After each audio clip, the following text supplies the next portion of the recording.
All right. Just trying out some stuff here. So I've been reviewing the different perspectives on the law in Christian history. And so I have two videos, part 1 and part 2, of the threefold division of the law, which is traditionally a Reformed view. And that would be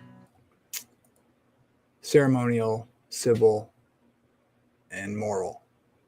Most Protestants believe moral law was still binding, still obligatory. And to some degree, my tradition has inherited that, and it's the only sensible one in light of all of Paul's letters and what Jesus taught, of course, at minimum.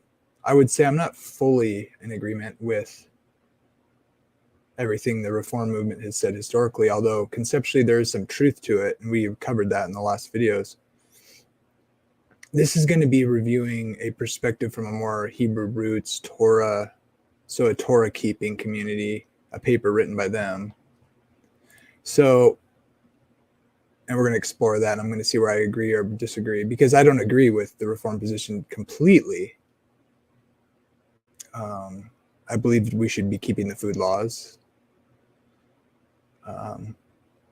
and generally all principles of the law, except for the ceremonial, which I think everybody has to make that distinction. And we're technically not under the same kind of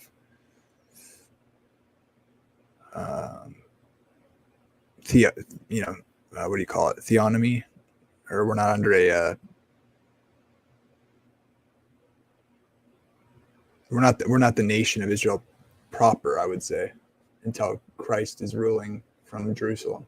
So, at any rate, this is a chapter from a Torah keeping argument regarding this subject that we covered in the past videos that I mentioned. So this is called, didn't God abolish the ceremonial and civil parts of the law, requiring of us only the moral laws? That's the question. Didn't God abolish the ceremonial and civil parts of the law, requiring us only the moral law? That was essentially the paper I read was arguing. Okay, so let's explore this. One of the often heard arguments against the ongoing viability of the Torah in the lives of those who are followers of Yeshua is that only the moral aspects of the Torah remain, since the ceremonial and civil parts have been entirely fulfilled by Yeshua in his life and salvific work. To put this into plain English, this view holds that the moral or ethical commandments of the Torah are eternal. Let's see. Are eternal, and therefore what God requires of all people in all ages, although many Christian sects don't seem to think that is the case. But that the ceremonial and civil laws given to Israel in the Torah have been replaced by the law of Christ. See Galatians 6, Matthew 7, 12, 22, 35 through 40. Moreover, it is not uncommon to hear those who hold this view take it one step further, claiming that all of the moral aspects of the law are reiterated or restated by Messiah and his apostles, so that one need not consult the Torah to discover these enduring moral commandments. In other words, the Torah is of no enduring practical value, since the ceremonial and civil laws have been fulfilled by Christ and therefore run their course, and the moral or ethical aspects of the Torah have been thoroughly repeated and even enhanced by his teaching and example. I'll try to hold my comments to a minimum until I get through more of this. That this perspective on the place of the Torah in lives of believers is well entrenched in the Christian church is proven by the historical Christian creeds. Here we're going to quote from the Belgic Confession. We believe that the ceremonies and figures of the law ceased at the coming of Christ, and that all the shadows are accomplished, so that the use of them must be abolished amongst Christians. Yet the truth and substance of them remain with us in Jesus Christ, in whom they have their completion. In the meantime, We still use the testimonies taken out of the law and the prophets to confirm us in the doctrine of the gospel and to regulate our life in all honesty to the glory of God according to his will. Belgic Confession, 1561, Article 25. Okay, now let's hear another one from the 39 Articles, Article 7. The Old Testament is not contrary to the New, for both in the Old and the New Testament, everlasting life is offered to mankind by Christ, who is the only mediator between God and man, being both God and man. Wherefore they not to be heard, which feign that the old fathers did look only for transitory promises, although the law given from God by Moses as touching ceremonies and rites do not bind Christian men, nor the civil precepts thereof ought of necessity to be received in any commonwealth. Yet notwithstanding, no Christian man whatsoever is free from the obedience of the commandments which are called moral. That's from the 39 Articles, 1563, Article 7. From the Westminster Confession, 1646, 19.3. Besides this law, commonly called moral, God was pleased to give to the people of Israel, as a church under age, ceremonial laws, containing several typical ordinances, partly of worship, prefiguring Christ, his graces, actions, sufferings, and benefits, and partly holding forth diverse instructions of moral duties, all which ceremonial laws are now abrogated under the New Testament, 20.1. But under the New Testament, the liberty of Christians is further enlarged in their freedom from the yoke of the ceremonial law, to which the Jewish church was subjected, and in greater boldness of access to the throne of grace, and in fuller communications of the free Spirit of God than believers under the law did ordinarily partake of. Westminster Confession. One more from the London Baptist Confession of 1677 and 1689, chapter 19. Besides this law, commonly called moral, God was pleased to give to the people of Israel ceremonial laws, containing several typical ordinances, partly of worship, prefiguring Christ, his graces, actions, sufferings, and benefits, and partly holding forth diverse instructions of moral duties. So this is just a copy of the Westminster, it sounds like. Diverse instructions of moral duties, all which ceremonial laws, being appointed only to the time of Reformation, until the time of Reformation, are by Jesus Christ, the true Messiah and only lawgiver, who was furnished with power from the Father for that end, abrogated and has taken away. Part 4 of that. To them also he gave sundry judicial laws, which expired together with the state of that people, not obliging any now by virtue of that institution, their general equity only being of moral use. 5. The moral law doth forever bind all, as well justified persons as others, to the obedience thereof, and that not only in regard of the matter contained in it, but also in respect of the authority of God the Creator, who gave it. Neither doth Christ in the gospel any way dissolve, but much strengthen this obligation. London Baptist Confession, chapter 19. This division of the Torah into ceremonial, civil, and moral categories is generally defined this way. Moral, those aspects of Torah that govern one's ethical decisions and actions, usually considered to be summed up in the Ten Commandments. Prohibition against stealing, sexual sins, murder, false witness, rebellion against authority, etc. Then we have the ceremonial, which are those aspects of the Torah that deal with modes and methods of worship.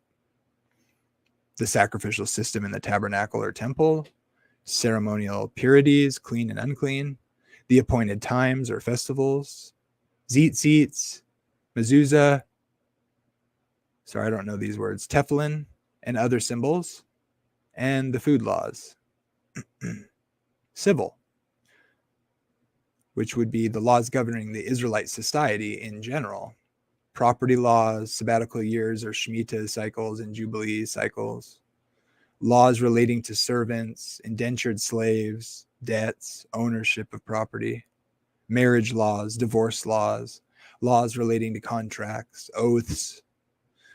At first, this argument, so those are the three full divisions described that we talked about in my other videos.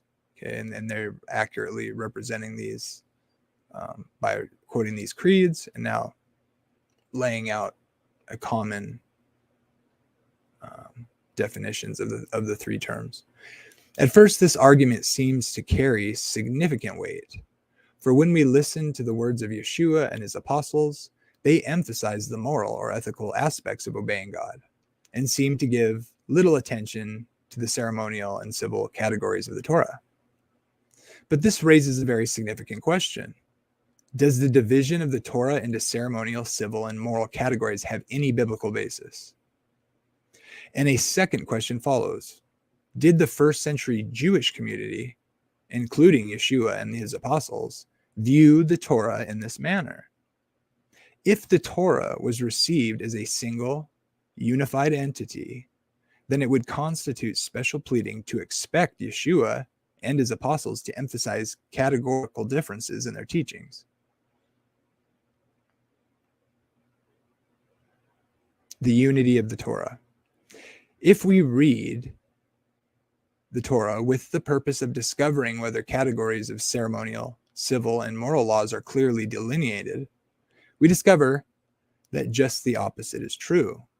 Commandments governing all aspects of life are woven together in a unified manner. We may take Exodus 22, verses 19 through 29 as an example. Moral, 19. Whoever lies with an animal shall surely be put to death. He who sacrifices to any god, small g, other than to the Lord alone, Yahweh, shall be utterly destroyed. Civil, 21. You shall not wrong a stranger or oppress him, for you were strangers in the land of Egypt. Moral. You shall not afflict any widow or orphan. If you afflict him at all, and he does cry out to me, God, I will surely hear his cry, and my anger will be kindled, and I will kill you with the sword, and your wives shall become widows, and your children fatherless. Civil, verse 25. If you lend money to my people, to the poor among you, you are not to act as a creditor to him. You shall not charge him interest. If you ever take your neighbor's cloak as a pledge, you are to return it to him before the sun sets. For this is his only covering. It is his cloak for his body. What else shall he sleep in? And it shall come about that when he cries out to me, I will hear him, for I am gracious. Moral, verse 28. You shall not curse God, nor curse a ruler of your people. Ceremonial, verse 29. You shall not delay the offering from your harvest, and your vintage, firstborn of your sons, you shall give to me.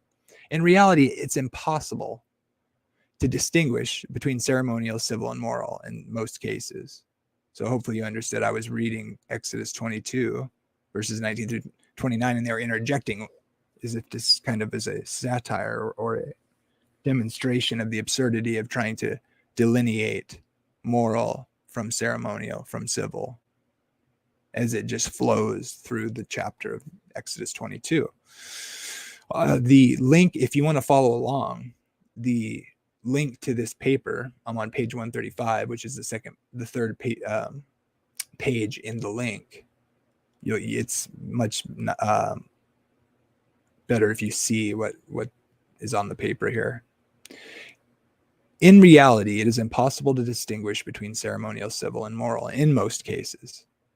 Surely bestiality would be considered a moral or ethical transgression in the Torah, as would worship of a pagan god. But wouldn't making a sacrifice to a pagan god also violate ceremonial commandments? What about doing wrong to a stranger? This could be civil, since doing wrong to a stranger or foreigner might entail failure to pay wages or return a pledge, or a host of other civil infringements.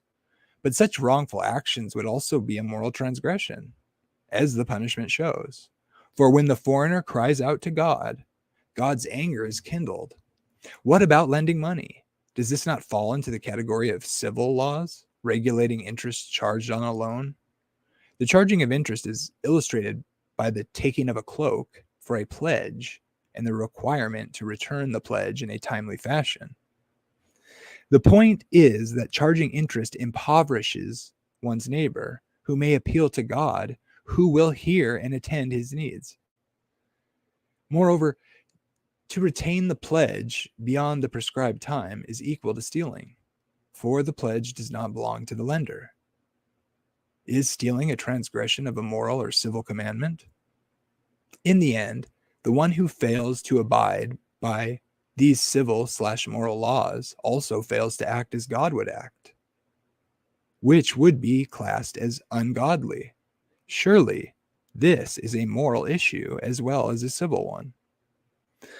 Then immediately after dealing with issues of lending money and charging interest or taking a pledge, the negative commandment not to curse God or a ruler of his people is given. One would have to class this as moral, but is it not also civil, since it deals with one's relationship to civil authorities, taking an oath and so forth? Immediately following is the command regarding the first fruits, which would be classed as ceremonial, having to do with the services in the tabernacle or temple. Yet the added phrase, the firstborn of your sons you shall give to me, moves the commandment of first fruits into the category of moral as well.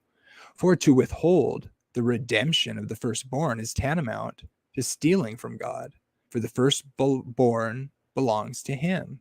Numbers 3:12. Surely stealing from God would be considered a moral transgression. In fact, when we read the Torah seeking to understand how the commandments might be neatly categorized into ceremonial, civil, and moral, we discover that such categorization is impossible. For disobeying God, whether within the sphere of daily life or specifically in matters relating to one's worship, always falls within the realm of moral or ethical behavior. The Sabbath commandment is another excellent example of this. It would be classed as ceremonial by those who divide the Torah into categories. But the Sabbath is also the sign of the covenant, Exodus 31:12, by which Israel is sanctified. For this is its sign, and I quote, between me and you throughout your generations, that you may know that I am the Lord, Yahweh, who sanctifies you, unquote. Thus, if Israel were to disregard the Sabbath, they would likewise be disregarding one of the means by which God intends to make them holy. Furthermore, disregarding the Sabbath draws the death penalty, Exodus 31:14, which hardly seems fitting if the Sabbath commandment were strictly ceremonial. That's a good point. Finally, the reason that the Sabbath is to be observed, according to this text, is that in honoring the Sabbath, Israel follows the pattern of God himself, who also rested on the seventh day from his work of creating. Thus, honoring the Sabbath is to do what God does, to be like him. Like Vodi Bakum says, he says, we are who we are because God is who he is. We do because he did. Once again, the Sabbath commandment shows the impossibility of separating the commandments into neatly configured categories. Honoring the Sabbath clearly has ceremonial aspects, time, calendar, prescribed activities, but it also functions in the whole matter of making Israel holy or sanctified to God by being conformed to his ways, resting as he rested. There is another phenomenon that occurs in the biblical text that emphasizes the unity of the Torah, namely the use of the word commandment in the singular rather than the plural. Note the following examples from the Tanakh. Now the Lord said to Moses, come up to me on the mountain and remain there, and I will give you the stone tablets with the law and the commandment which I have written for their instructions, Exodus 24:12. Notice the singular commandment, which I have written for their instruction. Probably them, the people. But anyways, Exodus 24:12. Now this is the commandment, singular, the statutes and the judgments which the Lord your God has commanded me to teach you, that you might do them in the land where you are going over to possess it. Deuteronomy 6. Only be very careful to observe the commandment, singular, and the law which Moses, the servant of the Lord, commanded you, to love the Lord your God and walk in all his ways and keep his commandments, plural, and hold fast to him and serve him with all your heart and with all your soul. Joshua 22:5. The precepts of the Lord Yahweh are right, rejoicing the heart. The commandment of Yahweh, or the Lord, is pure, enlightening the eyes. Psalms 19:8. What makes the use of commandment, singular, significant is that it is found in connection with other plural nouns that represent the Torah: statutes, judgment, all his way, commandments, precepts. What this would indicate is that Moses used commandment, singular, to emphasize the unity of all the commandments within the overall structure of the Torah. Let me pause for a moment, see if anybody's watching. Greetings, all, whoever's watching. William, Freeman, good to see you. Sherry, hi, how you doing? Yeah, I've been wanting to get this out, and I finally got my StreamYard working again, so here I am. With my locks and coffee. No, I don't have coffee, but okay, let's continue. I may not finish this, but if I don't, I probably won't, because I'm losing my voice. I have to work in the morning, so I'll probably read a couple more pages and then finish it up tomorrow. And then I want to have a discussion. So share this with anybody who's interested in the subject, if you would, if you're interested. The teachings of Yeshua and the apostles. When we turn specifically to the teaching of Yeshua and his apostles, we find that they uphold the unity of the Torah, not its division into ceremonial, civil, and moral categories. Note the teaching of Yeshua in the Sermon on the Mount, Matthew 5:21-48. He begins in this section with the sixth commandment, verse 21, you shall not commit murder, which would surely be classed as a moral commandment. But then Yeshua shows that murder must be understood as encompassing far more than physically taking another person's life. Just as hatred led Cain to kill his brother Abel, so hatred is the beginning of breaking the commandment, and thus the first part of murder. The commandment is therefore civil as well as moral, for it speaks to how people within a community treat each other. Indeed, to defame one's fellow man as a fool puts one in jeopardy of eternal damnation, verse 22. What is more, if one holds a grudge against one's neighbor, this affects one's ability to offer a sacrifice, something that would be classed as ceremonial. For Yeshua, the moral, civil, and ceremonial are all woven together in a single cloth of holy living. In verses 27, Yeshua speaks to the issue of adultery, something that would fall into the category of moral law. But then Yeshua moves to the issue of divorce in verse 31, something that would normally be categorized as civil. What he teaches is that divorce improperly enacted precipitates adultery, which is clearly in the category of moral or ethical. In the same way, Paul's use of the Torah shows no rigid boundaries between so-called categories. For instance, in 1 Corinthians 9, verse 9, Paul quotes the commandment from Deuteronomy 25:4. You shall not muzzle the ox while he's threshing, a law that would normally be categorized as civil. Apparently, Paul considers this commandment to still be viable, for he uses it in a Calvachomer argument. It's a Jewish term, I think. Calvachomer argument to prove, I've heard that before, but to prove that those who labor in the word of the gospel should, quote, get their living from the gospel, end quote, verse 14.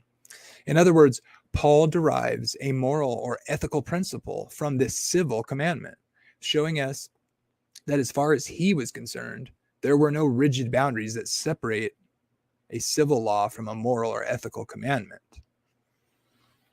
And so I'm going to give some comments, and then we'll pick up, and it's going to cover the Torah in the millennial reign of Yeshua, as well as where I think I'm going to have disagreements with them. But so far, I really have no disagreement. I can't argue with any of that.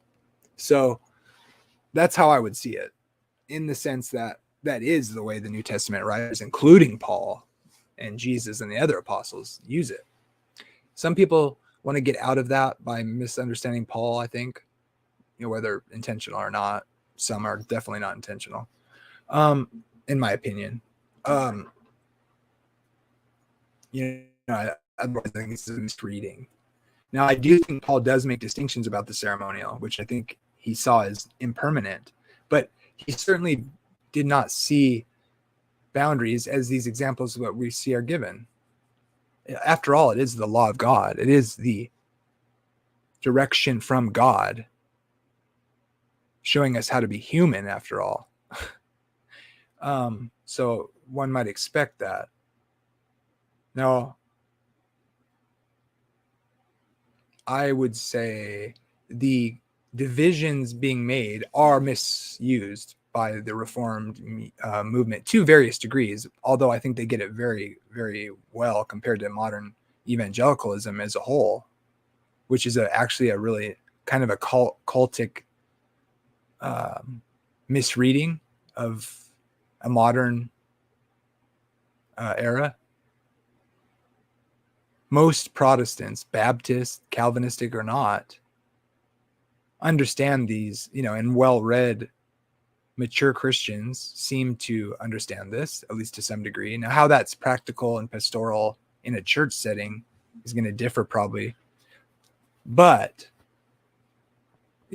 this idea that the law is done away with and as a whole is absolutely modern and obtuse and false.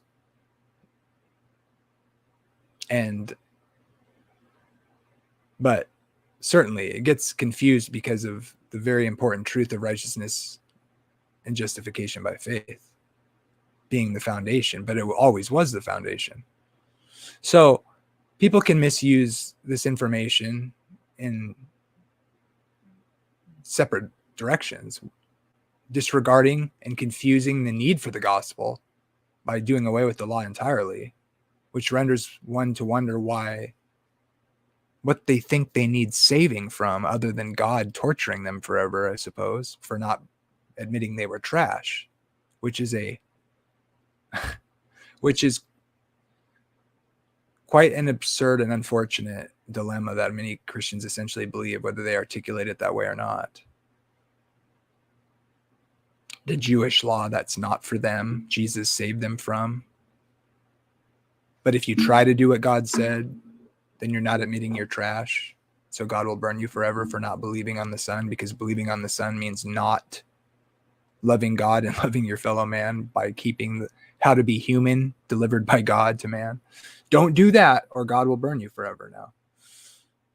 By faith means don't be moral and ethical or follow God's commandments, apparently, for many. Or love, and as if the law wasn't intended to be a direction on how to love God and love man or something. And so next time we'll get into where I may have disagreements. But so far, I agree with pretty much everything. In other words, you ought to keep the food laws. God said certain foods weren't clean, and we can study that, and we know they're not good for you, and they're dangerous, and they're not clean. You don't get saved by eating clean. You don't get saved by anything you do. But you love God and obey his directions because he saved us from our sins, which is transgression of his commandments. For sin is the transgression of the law. The 10 Commandments are a constitution of that law in moral principles and precepts. It's the sign of, it's the covenant witness, in a sense, right? It went inside the ark. But yes, many of these other laws are clearly still applicable, like don't have sex with animals, which isn't mentioned in the New Testament. I would argue that the food laws, I don't feel comfortable saying you have to keep them. I think you're supposed to. And it's a good idea. God told us what's appropriate to eat or not. You're going to disregard it. Where are you going to draw that line? I know a guy who likes to eat cats. Well, that's not right because why? Man's got to eat. Anyway, God bless. I'm out until part 2 tomorrow. God bless you.